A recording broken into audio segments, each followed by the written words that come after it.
Hey, what's going on, guys? It's fineokay, and today I'm bringing you guys a video on how to lose lane in the solo lane. So at Super Regionals, we saw quite a lot of Guardian play in the solo lane, and elsewhere, maybe even in the jungle by people like Cherio. But we saw people like No Numbers play Guardians nonstop in solo, especially characters like Xing and Artio and stuff. So because of that, and because a lot of people have suggested to me that I make a video on how to lose lane, because a lot of people just don't know how to, gracefully lose the lane, still be able to impact team fights and stuff like that. Because of those reasons, I decided that I make a video on how to actually lose lane. And that sounds weird, but there's nothing you can do. There's some matchups that you just can't win. You're going to lose lane, but you may be actually more impactful in the team fights. So we're going to be talking about that today. So first and foremost, we're going to go through the gods that lose lane and gods that lose lane way too hard that you couldn't even really play them. So let's go through that real quick. First, we're going to talk about the Guardians because that's easiest. So the three characters in the Guardian role that actually lose lane but are really impactful in team fights and you can get away with if you know how to play them correctly are Xing, Sobek, and Terra. Every other Guardian either wins lane or loses lane way too hard that they're not even worth playing. So characters like Kabrakin, Artio, and where is he? Ymir actually win the lane pretty hard, so we're not going to talk about them. And then every other Guardian kind of just loses way too hard, and it's not even worth playing. You won't even come out of the laning phase with enough gold to be impactful, really. So those are the Guardians we're going to be talking about, and also the Warriors. There's a couple Warriors we need to talk about as well, and that's Nike and Guan Yu. Both of these characters lose lane pretty hard. However, their team fight is amazing. Guan with his healing, and Nike with her unkillableness and her great passive. They're both really good in the team fights, but their laning phase is kind of abysmal. So those are going to be the two Warriors. And basically what we're going to talk about next is how to play each character in the laning phase. Well, not each character, but in general, how to play the characters in the laning phase when you're losing. The importance of playing these characters because, why would you pick a character that loses lane if you can play a character that can just easily win the lane? And the other thing we're going to talk about is how to play it with your certain team comps or how to play it into certain comps or matchups. So. Alright, so with all these characters, we gotta start talk about the starts to all of them, right? And the relic choice. So, something that you saw at Super Regionals, and I still think might be even viable on some Warriors, is going to teleport to start. Right, if you're losing lane, maybe you go teleport, that way you can get back to lane as soon as possible with your boots. You can make sure you stay close and farm, you kind of stalemate the lane. So, teleport might be an option on some Warriors. Definitely an option on Guardians because their team fight's already good enough that you don't really have to go to team fight relic. You can kind of expend the teleport for that. And then the start, you could go Health Chalice on characters like Guan or Nike or even some Guardians. However, I like to go just regular pots. That way I do not spend 300 gold on the Health Chalice. And then I go 2 mana pots because Guan uses a lot of mana. You may not be getting your blue buff. And the importance of the first 5 levels of getting to level 5 is to be able to get your boots. Or maybe even a tier 2 breastplate, right? If you can't afford boots. Basically, the point is you are just trying to get enough gold so that you can get boots and get out of that early laning phase because this early laning phase is the worst part. Say I'm against an Osiris, I'm just going to get absolutely bodied here. So the entire point of this is to try and get as much gold as possible by killing the minions, not letting them hit your tower so that you can afford boots. And like I said, if something goes wrong, you're just getting bodied and you just lost so much gold to tower. You can't afford boots, but you're around 1,000 gold and you need it back because you're poked out. You've used all your pots. Tier 2 breastplate is an option because even though you do a lot of damage with your tier 3 boots, if you're against a good player and they're playing a favorable matchup like Osiris and you ever walk up to the wave as a Guan Yu with full boots, they're going to absolutely outtrade you every time. However, if you have tier 2 breastplate, you're able to get the gold that you need. You're going to be able to clear pretty well anyway around level 5. You're going to start full clearing with tier 3 and your 2. You're going to not get poked as much because you have the protection. You get that extra mana sustain so you can heal up as a character like Guan or as a character like Nike or maybe even some Guardians. So that is an option, right? So basically the whole point is to get your gold. Make sure you get your gold so you can afford boots. If you can't get boots, maybe go for a tier 2 breastplate. And try to make sure you can hit the minions before they reach the tower, right? So Nike's another warrior that's going to lose lane. Her team fight's really good though, and that is the reason that you would want to pick her. Excuse me. Her start would usually be Deathstall and just a boots one. I do think you can go Health Chalice on Nike. You do not really have any sustain in your kit besides your HP 5 and your 2. So I do like going Health Chalice on her so that you can have the health pots, the infinite health pots for the entire laning phase, for even past level 5 and everything after you get your boots. So go Health Chalice on her. And actually Nike's clear isn't that bad. However, she still loses the lane, right? She can still get her gold, so she doesn't technically lose the lane. She loses the lane in the fact that she cannot outtrade at all. She uses her entire kit basically to clear the lane, and she cannot stick to the enemy solo laner with anything that she can, you know, poke him with or even do damage. And I'll show you what I mean. So even at level 5, we're going to be able to full clear. I'm going to let this wave die out. I'll go kill it real quick. We're going to be able to full clear, but if we're against a character that clears with just their auto attacks or clears with one ability and then can outtrade us or then can trade with us, we're not going to be able to, you know, 1v1 them there. It's not going to be possible. We're just going to have all of our abilities down, all of our damage down. The strength in Nike, just even in the laning phase, is that she's just really hard to kill. She has a jump and a huge shield. So I'll show you what I mean. We're going to clear here, and with our 2 and our 1, we actually full clear the wave, but all of our damage is down. We have a jump that we can get away for them if they're trying to attack us, and that's basically what we're going to have to do almost every time. We're going to walk up to the wave, try and avoid interruption of your clear against characters like Erlang, because you know they can knock up your clear. Basically just walk up to the wave, say there's no Cyrus, he's tethered me right now, I full clear the wave, I just jump away. And that's all I'm going to do pretty much the entire lane phase. It sounds boring, but if you're able to get the gold that you need to and play safe and, you know, never die to ganks, because Nike is pretty hard to kill. That's why a lot of people don't camp her, just because she has her huge shield and her jump. If you're able to do all that, you know, and stay safe, get your gold, you're going to be really impactful in the team fights with your huge ultimate, your passive that's sick. You're going to be able to maybe even get thorns and maybe another relic that helps you out your team fight, and you're going to be really hard to kill, and you're going to be able to dive the backline super hard. So basically, just like Guan and just like every character we're going to talk about, focus on getting gold. Do not focus on trading with enemy solo at all. Just focus on clearing the wave, getting the gold that you need, and fighting with your team, right? You're never going to be able to 1v1 the other enemy solo. If they're a good player, you're never going to be able to 1v1 them. It's just based on the matchup. That's just how it is. So because of that, focus on fighting with your team. If your teammate ever ganks, your jungle ever ganks, fight with them, because you do have kill potential in that case. And make sure that you're getting the gold necessary so that you can stay even with the enemy solo. So Sobek's our first Guardian we're going to be talking about. His start, just like any of their Guardians, it's going to be super simple, super easy. You're going to forego the Health Chalice like I mentioned before. Go 4 health pots, 2 mana pots. The reason you're going mana pots is it's very likely that you'll lose your blue buff, and you do use quite a bit of mana, so you're going to need that extra sustain here. Another option that we saw a while back, and is still viable, I think, is Tier 2 Breastplate. It helps you. You can't go 4 health pots, you can only go with 3, and then I would go multi-pots here because you get enough mana and sustain from your Breastplate here. You may not get your blue buff. This is a perfectly fine start as well. However, I think Vamp Shroud's really good right now. And the reason both of these starts are good is because they give you physical protections, which help you tank the wave. And that's super important because a lot of times you're going to get out cleared, pretty much every time. And the importance of having this physical protections is that you can tank the wave at your tower line before your next wave comes. That way you don't lose the gold to tower. You'll take a little bit of damage, but you're able to sustain it with your health pots. You're able to sustain it with your Vamp Shroud and your heal on your 3. And, you know, and a character like Xing also has, like, you know, sustain in his kit. So that's part of the reason these starts are so good. I have an entire video on how to play level 1, so you guys can check that out if you need to on pretty much every character, just every class basically. I'm just going to hit level 3 because that's when it starts to get interesting with a character like Sobek. Basically, you just want to play toward your side of the lane. You can walk up. You're not going to get, like, fucking bodied so hard that you can't even walk up no matter the matchup. But basically, after I do this, they're going to outclear me. If somebody was here, he would be able to outclear me. If it was an Osiris, Wukong, you know, Bellona, Erlang, whoever it is, Cuckoo, they're going to outclear me. You know, right now it's not the same simulation. We're going to show it in a little bit. But they will outclear me, no doubt. So I should play back. I should walk back towards my tower line. I need to play towards my tower line for a few reasons. One, I have complete view of the entire lane and also the jungle, so if I ever get ganked, I can easily see it. Also, he has to step up if he wants to pressure me, if he wants to out-trade me or try and, you know, 1v1 me. He has to step towards my tower, and I can pluck him into tower maybe. Or I can have my jungler come over while he's playing towards my tower lane, and then maybe we can look for a pluck there and maybe look for a kill. It just gives a lot of options. And also, like I said before, you play towards your tower lane because you want to tank the minions before they hit the tower, because my abilities will be on cooldown for a while after I use them on the wave.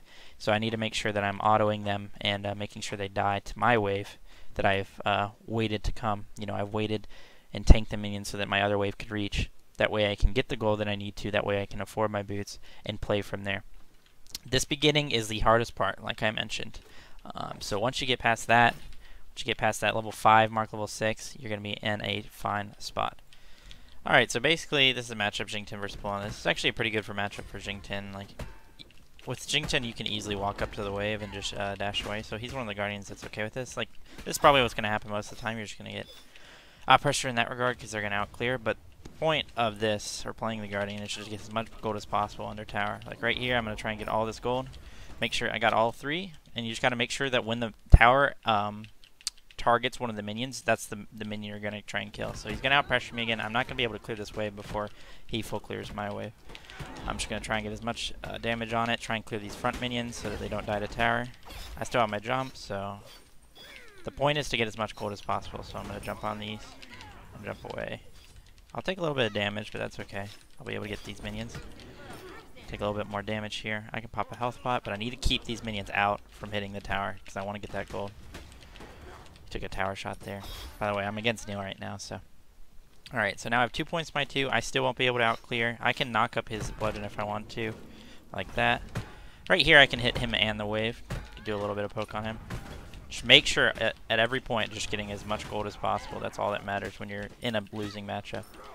I got all of those. I'm about to hit 5. I can tank these minions because my wave's coming. That's another thing that you should look out for, is trying to tank the minions while your wave comes.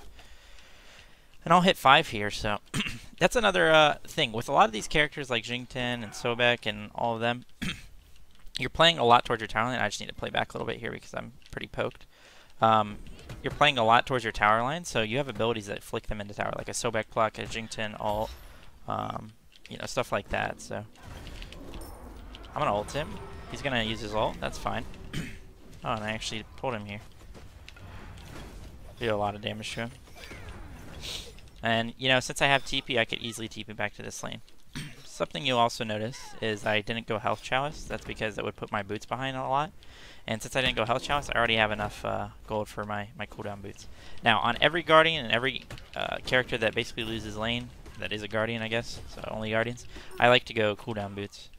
He's completely out of mana and really low, so he's not going to be able to contest me on these minions. So, at this point, the hard part of the game is over. I can get my boots, and from there I'll be chilling. I can easily clear waves. Don't really have to worry about much. He still has kill potential on me, but Guardians are really safe in that regard. So from this point on, should be good. So, alright, so now I'm going to be playing Sobek and Osiris, another unfavorable matchup, of course. And this one, last time I had my blue buff, so I'm not going to do that this time. I'm going to try and make sure I just get all the gold for the minions. You know, he's going to put a lot of pressure on me, but that's okay. I have Sustain with my Vamp Shroud, I have Sustain with my 3, and once again, all I'm going to be doing is playing at the tower lane and making sure I get all the minions for the gold. I'm going to take a bit of poke, but that's okay. I'm going to level my pluck, just in case. I'm going to play back here. Can't push up right now with no blue buff. Don't want to use all my mana, but if he pushes too far up, I can pluck him in the tower, so. I lost a minion there, which is bad, but if I just walk up and tag him, kill these front minions, I'll be good again. That's all that matters. I'm going to auto him. He's going to have his tether now. I can pluck him in a tower, walk out of the tether. He uses horrific there, but I won't die. I'll be good. And we're both 1 HP. So basically that's another reason why you want to play really far back as characters like this. So he's going to out-sustain me just because he has the auto attacks on the wave, and I don't have a blue buff. That's okay. Once again, just make sure you get that gold before it hits the tower line. I don't have enough mana for pluck, and he probably realizes that, but that's another benefit of going TP. Now, I can't really tank this. I'm going to pop another health pot. I don't have any mana, so I can't really push this wave. I'm just going to regen and then try and get the gold on the next wave. And once I can get enough gold for boots, that's all that matters, right? That's why you want to get the gold. Once I get enough gold for boots, I will be able to back. So I'm also behind in XP because we simulated the fact that he stole blue somehow. So he soloed 2 buffs. It's not as realistic, right? Because you usually won't be able to solo 2 buffs, but I'm just going to make sure I get these front minions here. He might be able to kill. I guess not. For some reason, he's taking the tower. But the point is, I'm going to lose all the gold here, but it doesn't matter because I got enough for my boots, and that's pretty much all that matters. So from here on out, again, I can get my boots. I can get right back to lane. Since he didn't go teleport, I'm going to be already in lane with my boots. I'm only down 200 gold after him selling 2 buffs.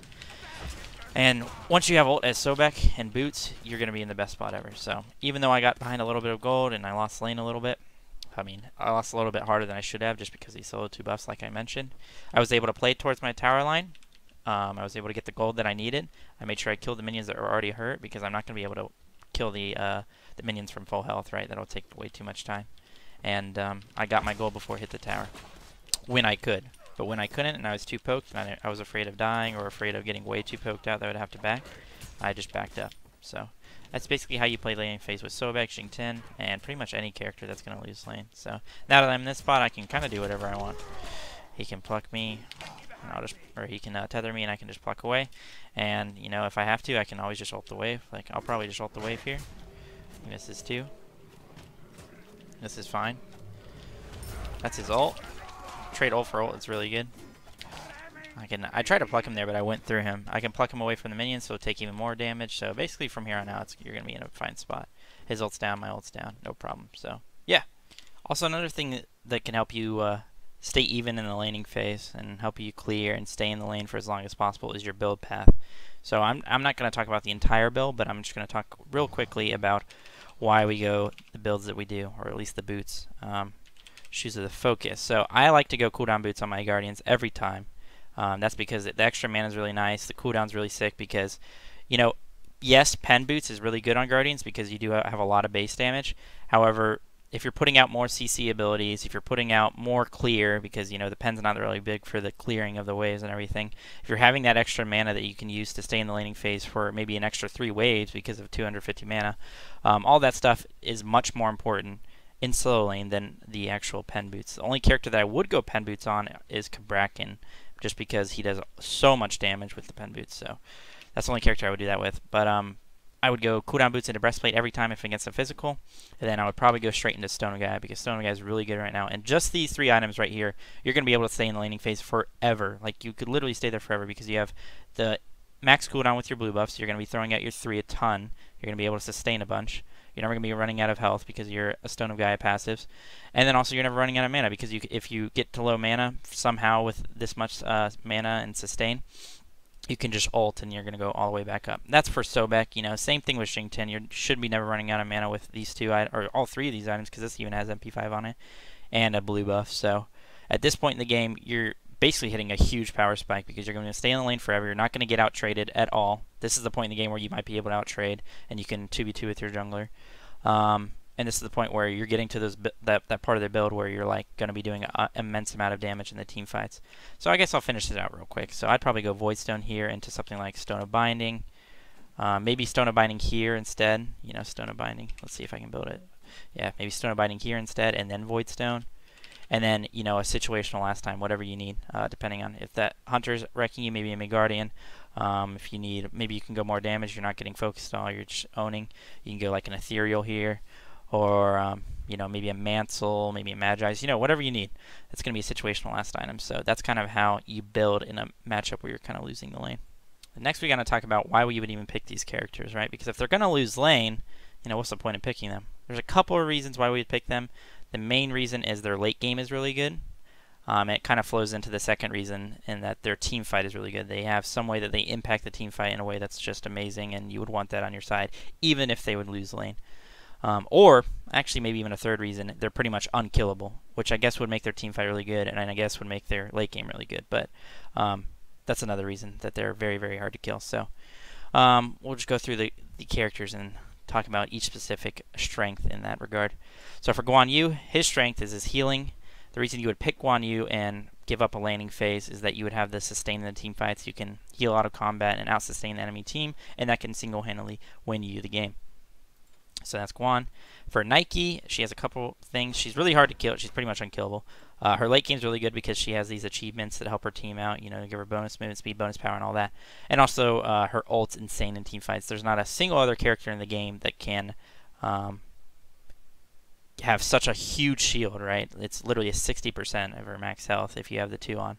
So 60%, if you're building a lot of health, you're going to be basically unkillable. And if you have, you know, a little bit of damage in your kit, maybe a Mystical Mail, maybe a Thorns, you're able to run down that back line and like they'll literally just kill themselves, and you'll be able to kill them with your mystical mail on some of the damage you have. So that makes her team fight insane. And like I said before, she is super hard to kill for that reason. And to the Guardians that we were talking about, for Sobek, I mean, one of the main reasons that he's insane, especially in the team fights, is look at this damage on his ult. 950 plus 80% of your magical power. Now, you're not going to have a lot of magical power, so this is going to hit for about 1k, maybe 1100. But it's going to hit for 1k or 1100 because you're building Voidstone, you maybe have a Stone of Binding, so you're doing true damage to their mage or to their hunter, right? So unless they Aegis it, you are getting a guaranteed, or they jump out of it somehow, but basically make sure that you're guaranteeing you're off their jump or something. So what I'm trying to say is it's a guaranteed 1 or 1100 damage ultimate, and it slows and it does all this stuff, and so it's insane. It literally bursts down mages to 1 HP from full health. And then another reason you would want to pick him is obviously because he has a lot of CC and sustain, super hard to kill, but also because his pluck is so good in fights. It's an instant pluck on, maybe their guardian or their front line, and then you just blow up that character and you're instantly in a 5v4, and that just helps, immensely. Especially in situations where you don't have an in or anything like that. If you're able to pluck somebody out of position, get an instant pick, bam, you're already winning that fight. And then for Terra, Terra is super good in the fights because of her ultimate. She can ult from across, if you're losing lane on your side of the map and you just ult for a team fight that's going on at Gold Fury, you're impacting that team fight while your solo laner, the solo laner that you're playing against, is just sitting there and has no way to actually help his team. Then also because of her sustain. She also has a lot of control in fights, not as much as she used to when she had her root. She still does with her 2 and her slow and everything. However, her sustain, just like Guan Yu in the fights, is really, really good, especially late game when you have this maxed out and you have a decent bit of magical power. It's helping out your heal per tick. And if you have full cooldown, you actually can throw this out, let it heal, and by the time it's done, I think there's probably like a 1 second downtime between each monolith. So you're going to always have that sustain up for sieging, for, in between fire giant fights and stuff like that. And if you go meditation, it's going to even help you out more. And then last but not least, Xing 10, and the only reason that you would pick Xing 10, well, I say the only reason, but it's a very good reason, is because of his CC. He has a crazy amount of CC, especially with his ult, free picks. He's also super hard to kill, and because of that reason, because he has so much CC and because he's super hard to kill, he's able to dive that backline really easily.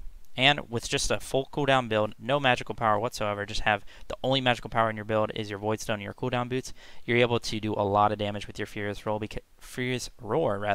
because it has a dot damage on it. It has 3% per second, 3% of your max health per second, which is pretty damn good. It's basically kin size built into his one.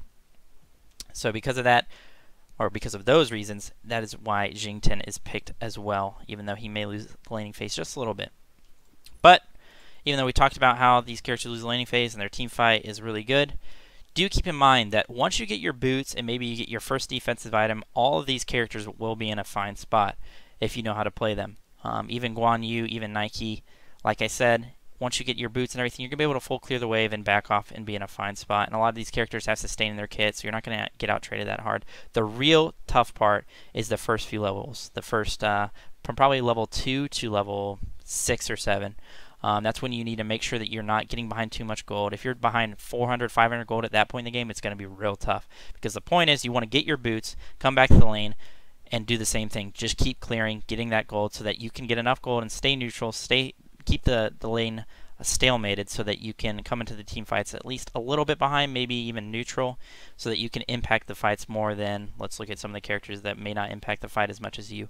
As a Bologna, as a Wukong, as Osiris. These characters, if ahead, can literally destroy a team fight. However, if you're able to stay only a little bit gold behind, these Guardians and some of these Warriors will actually impact the fight a lot more. So that's why we would pick them in the first place. So that's going to be it, guys. I realize that the video might have been a bit convoluted at times. There might have been a lot of information to take in, so a lot of stuff to follow.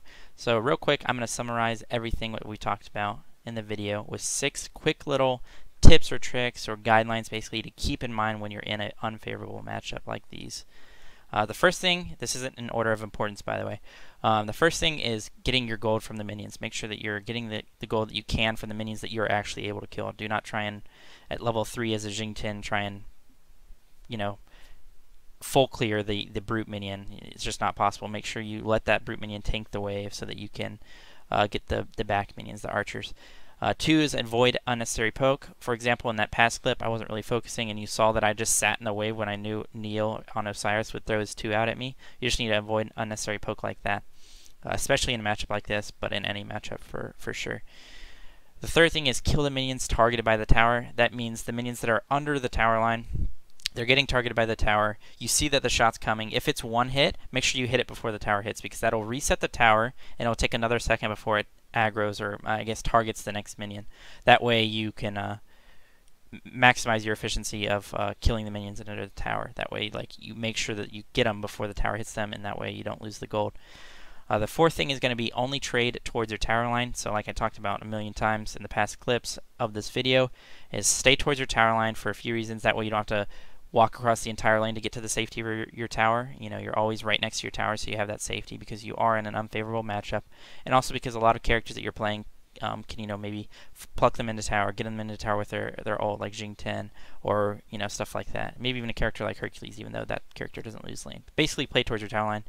And another reason that you want to do that is you have the entire view of the lane, you have the entire view of the jungle. It's really hard to gank somebody who's playing at their tower line for the enemy jungler. So you're already super hard to kill, so basically you'll be unkillable at that point.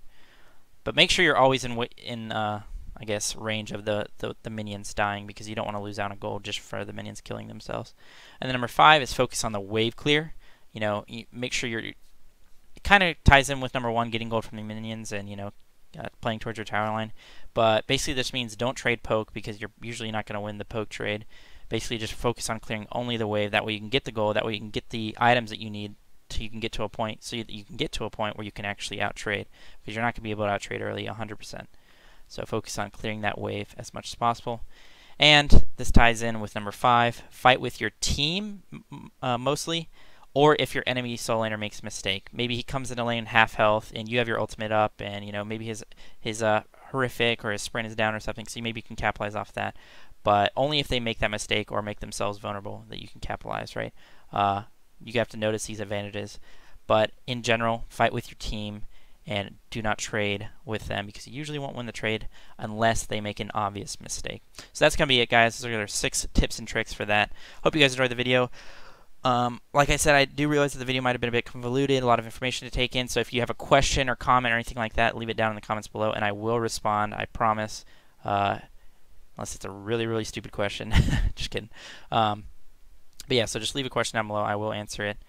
If you were confused by something, let me know. I'll respond in due time. Thank you so much for watching. If you guys enjoyed the video, please leave a like, subscribe. You know, I will be uploading a lot more guides, a lot more informational videos for Smite. I may be even doing other roles, because there's a lot of lack of content at the pro level for other roles as well, and I feel like I could maybe even fill that role, because I do know a lot about the game. Not to toot my own horn. But yeah, thanks you guys for watching so much, and I'll see you in the next video. Peace out.